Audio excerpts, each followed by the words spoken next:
Welcome to TNPSC tutors. தென்னிந்திய அரசுகளில் மிக முக்கிய ஒரு அரசான பல்லவ அரசை பற்றி தான் நம்ம இந்த வீடியோவில் பார்க்க போகிறோம். ஸோ பல்லவர்கள் யார்? இந்த பல்லவர்கள் இந்த பல்லவர்கள் பற்றின வரலாறு பல்வேறு கருத்துக்களாக கூறப்படுது. ஸோ இவங்க பார்த்தீனியர்களுடைய வாரிசு அப்படின்னு சொல்லிட்டு ஒரு சாரார் குறிப்பிடுறாங்க. ஸோ மற்றொரு பேர் என்ன சொல்கிறாங்கன்னா, வாகாடர்களுடைய வழித்தோன்றல் தான் இவங்க அப்படின்னு சொல்லிட்டு குறிப்பிடுறாங்க. அதாவது பிராமணர்களுடைய வழித்தோன்றல், வடக்குலேருந்து வந்தவங்க அப்படின்னு சொல்லிட்டு குறிப்பிடுறாங்க. ஸோ அசோகருடைய கல்வெட்டு என்ன சொல்லுது அப்படின்னா, இவங்களை புலிந்தர்கள் அப்படின்னு சொல்லிட்டு மென்ஷன் பண்ணுறாங்க. ஸோ பல்லவர்களை பற்றி இந்த மாதிரி பல்வேறு கருத்துக்கள் நிலவிட்டு வருது. ஸோ இந்த பல்லவர்கள் யார் அப்படின்னா, தொண்டை மண்டலத்தை ஆட்சி செஞ்சுட்டு வந்த அரசர்கள் தான். ஸோ தொண்டை மண்டலம்னு எதை குறிப்பிடுறாங்கன்னா, தமிழகத்துடைய வடக்கு பகுதி, அதாவது காஞ்சிபுரம், திருவள்ளூர், தருமபுரி, திருவண்ணாமலை, வேலூர், விழுப்புரம், இந்த பகுதிகளில் தான் தொண்டை மண்டலம்னு அறியப்படுது. ஸோ வடபெண்ணை ஆற்றுக்கும் வடவெள்ளாற்றுக்கும் இடைப்பட்ட நிலப்பரப்பு தான் இந்த தொண்டை மண்டல பகுதி. ஸோ இவங்களுடைய முக்கிய நகரமாக காஞ்சிபுரம் தான் அறியப்படுது. காஞ்சிபுரம் கோயில்களின் நகரம் மற்றும் ஏரிகளின் நகரம் அப்படின்னு சொல்லிட்டு அழைக்கப்படுது. ஸோ இதை நகரங்களில் சிறந்தது காஞ்சி அப்படின்னு காளிதாசர் குறிப்பிடுறாரு. கல்வி கரையில்லாத காஞ்சி அப்படின்னு திருநாவுக்கரசர் குறிப்பிடுறாரு. ஸோ புத்தகயா, சாஞ்சி போன்ற 7 இந்திய புனித தலங்களில் காஞ்சியும் ஒன்று அப்படின்னு சொல்லிட்டு யுவான்சாங் குறிப்பிடுறாரு. ஸோ யுவான்சாங் கல்வி கற்பதற்காக காஞ்சி வந்தார் அப்படின்னு சொல்லிட்டு ஒரு குறிப்பு காணப்படுது. அதுபோக தர்மபாலர், ஜோதிபாலர், சுமதி, போதிதர்மர் போன்ற சான்றோர்கள் எல்லாமே காஞ்சியில் பிறந்து வளர்ந்தவங்க அப்படின்னு சொல்லிட்டு கூறப்படுது. ஸோ தொண்டை நாடுனாலே சான்றோர் உடைத்து தான். பல்வேறு சான்றோர்கள் இங்கே வாழ்ந்திருக்காங்க. பல்வேறு வகையான கடிகை, ஸோ நாலந்தாக்கு ஈக்குவலான நிறைய முக்கியமான கடிகைகள்லாம் இங்கே காஞ்சியில் இருந்ததாக யுவான்சாங் குறிப்பு கூறுது. அடுத்ததாக மணிமேகலை. ஸோ மணிமேகலை அவங்க தன்னுடைய இறுதி காலத்தை காஞ்சியில் தான் கழித்தாங்க அப்படின்னு சொல்லிட்டு கூறப்படுது.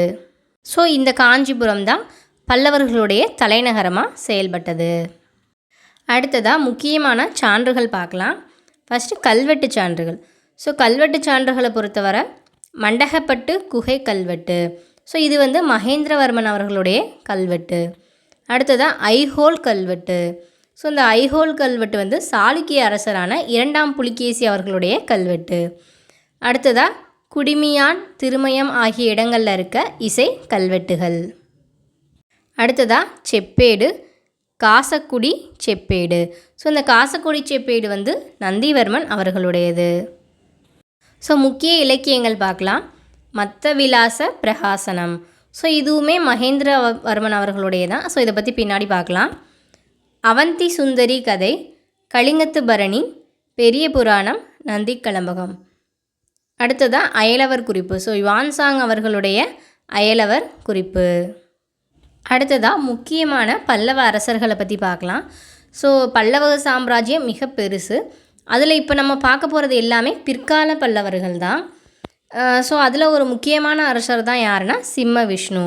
ஸோ இவருடைய தந்தை சிம்மவர்மன். ஸோ இவர் சாதவாகனர்கள்ட்ட சிற்றரசாக இருந்துட்டு வருவார். ஸோ இந்த சிம்ம விஷ்ணு தான் என்ன பண்ணுவார்னா, கிபி 550 களப்பிரர்களை அழித்து ஒரு வலுவான பல்லவ அரசை நிறுவுவார். ஸோ களப்பிரர்கள் தமிழகத்தின் இருண்ட காலம் அப்படின்னு அறியப்படுற களப்பிரர்கள் ஆட்சி காலம் அப்போ நடந்துகிட்டு இருந்துச்சு.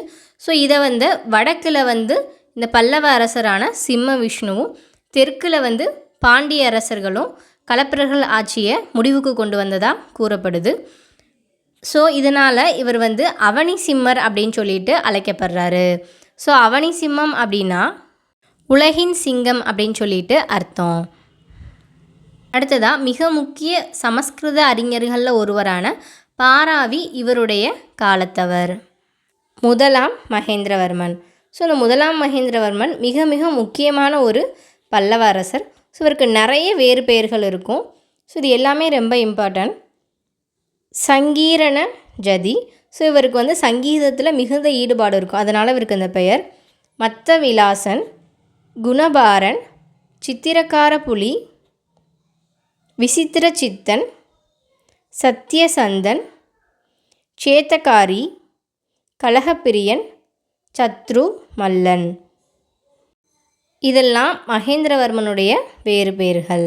இந்த மகேந்திரவர்மன் அவர்கள் வந்து தொடக்கத்தில் சமண சமயத்தை பின்பற்றியதாகவும் அதுக்கப்புறம் 63 நாயன்மார்களில் ஒருத்தரான திருநாவுக்கரசர் தான் இவரை வந்து சைவத்துக்கு மாற்றினதாகவும் ஒரு கதை கூறப்படுது. ஸோ மத்த விலாச பிரகாசனம் இது வந்து வடமொழியில் எழுதப்பட்ட ஒரு நாடக நூல். ஸோ இந்த நூல் இதுக்கு தமிழில் என்ன அர்த்தம் அப்படின்னா குடிகாரர்களின் மகிழ்ச்சி அப்படின்னு சொல்லிட்டு அர்த்தம். ஸோ இந்த நூல் ஃபுல்லாகவே பௌத்தத்தை இழிவுபடுத்துகிற வகையில் அவர் எழுதப்பட்டது. ஏன்னா அவர் வந்து சமண ஆதரவாளர் இல்லையா, அதனால் பௌத்தத்தை இழிவுபடுத்துகிற விதமாக இந்த நூலை இவர் வந்து எழுதியிருப்பார். அடுத்ததாக புதுக்கோட்டை மாவட்டத்தில் சித்தனவாசல் அப்படின்ற இடத்துல காணப்படுற சமண ஓவியங்கள் வந்து இந்த மகேந்திரவர்மன் காலத்தை சேர்ந்தது. ஸோ இவர் வந்து பரிவாதினி அப்படின்ற வீணை வாசிப்பதில் வல்லவர். ஸ்ரீ ருத்ராச்சாரியார் அப்படின்றவருடைய மாணவர் தான் இந்த மகேந்திரவர்மன். கட்டடக்கலை பாணி. ஸோ மகேந்திரவர்மனுடைய கட்டடக்கலை பாணி வந்து மகேந்திர பாணி அப்படின்னு சொல்லிட்டு அறியப்படுது. அதாவது என்னென்னா இவரோடைய பீரியடில் தான் குடைவரை கோயில்கள் கட்ட தொடங்கின. ஸோ இந்த மாதிரி ஒரு 4 பாணி இருக்கும் பல்லவர்களுடைய கட்டட பாணி. ஸோ ஒவ்வொன்றையும் வரிசையாக பார்க்கலாம். ஸோ இவருடைய முக்கிய குடைவரை கோயில்கள் என்னென்னா மண்டகப்பட்டு, மாமண்டூர், மகேந்திரவாடி, வல்லம், திருச்சி, பல்லாவரம், தலவானூர். ஸோ என்னென்னா சாளுக்கிய அரசரான 2ஆம் புலிகேசிக்கும் இவருக்கும் ஒரு போர் நடக்கும். ஸோ அதில் வந்து 2ஆம் புலிகேசி அவர்கள் வெற்றி பெற்றுருவாங்க, மகேந்திரவர்மன் அவர்கள் வந்து தோல்வியுற்றுவாங்க. அடுத்ததாக மகேந்திரவர்மன் அவர்களுடைய மகனான 1ஆம் நரசிம்மவர்மன். ஸோ இவர் வந்து மாமல்லன் அப்படின்னு சொல்லிட்டு அழைக்கப்படுறாரு. ஸோ எதனால் அப்படின்னா மற்போரில் சிறந்து விளங்கியனால. ஸோ இந்த மாமல்லபுரத்துக்கு இவருடைய தந்தை வந்து இவருடைய பேரை தான் வச்சுருப்பார். மாமல்லன் அப்படின்ற பேரை வச்சனால தான் அது மாமல்லபுரம் அப்படின்னு சொல்லிட்டு அழைக்கப்படுது. அடுத்ததாக வாதாபி கொண்டான். ஸோ இவருடைய மற்றொரு பெயர் வந்து வாதாபி கொண்டான். ஸோ இந்த பேர் எப்படி வந்துச்சுன்னா இவருடைய தந்தையை வந்து 2ஆம் புலிகேசியால் தோற்கடிக்கப்பட்டிருப்பார் இல்லையா. ஸோ அதற்கு பழி தீர்க்கிற வகையை அவர் என்ன பண்ணுவார்னா 2ஆம் புலிகேசியோட போரிட்டு இவர் வந்து வெற்றி பெற்றுவார். ஸோ இதுக்கு இன்னொரு கதையும் இருக்குது. அதாவது 1ஆம் நரசிம்மவர்மனுடைய காதலியான சிவகாமியை வந்து புலிகேசியால் வந்து கடத்தப்படுவாங்க. ஸோ அவங்கள காப்பாற்றுறதுக்காகவும் அவர் இந்த போரை செஞ்சார் அப்படின்னு சொல்லிட்டு இதுக்கு மற்றும் ஒரு காரணமும் இருக்குது.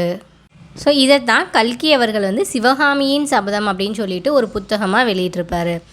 ஸோ அடுத்ததாக பரஞ்சோதி. ஸோ இந்த பரஞ்சோதி யார் அப்படின்னா 63 நாயன்மார்களில் ஒருத்தர். இவர் வந்து 1ஆம் நரசிம்மவர்மனுடைய படை தளபதி. ஸோ இந்த வாதாபி போருக்கு பின்னாடி இவர் என்ன பண்ணுவார்னா மனமாற்றமாகி சிவபக்தராக மாறிடுவார். அடுத்ததாக கணபதி வழிபாடு. ஸோ கணபதி வழிபாடை தமிழ்நாட்டில் அறிமுகப்படுத்தினவரும் இந்த 1ஆம் நரசிம்மவர்மன் தான்.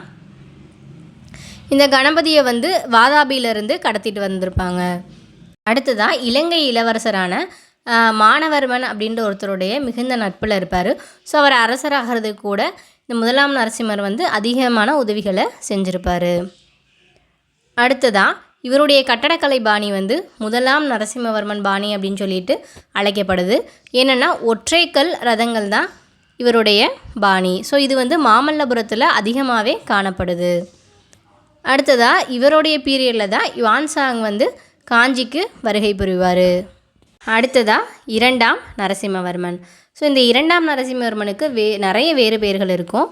ராஜசிம்மன், சங்கர பக்தன். ஸோ இவர் வந்து ஒரு மிகப்பெரிய சிவபக்தன், அதனால் இவருடைய பேர் வந்து சங்கர பக்தன். ஆகம பிரியன்.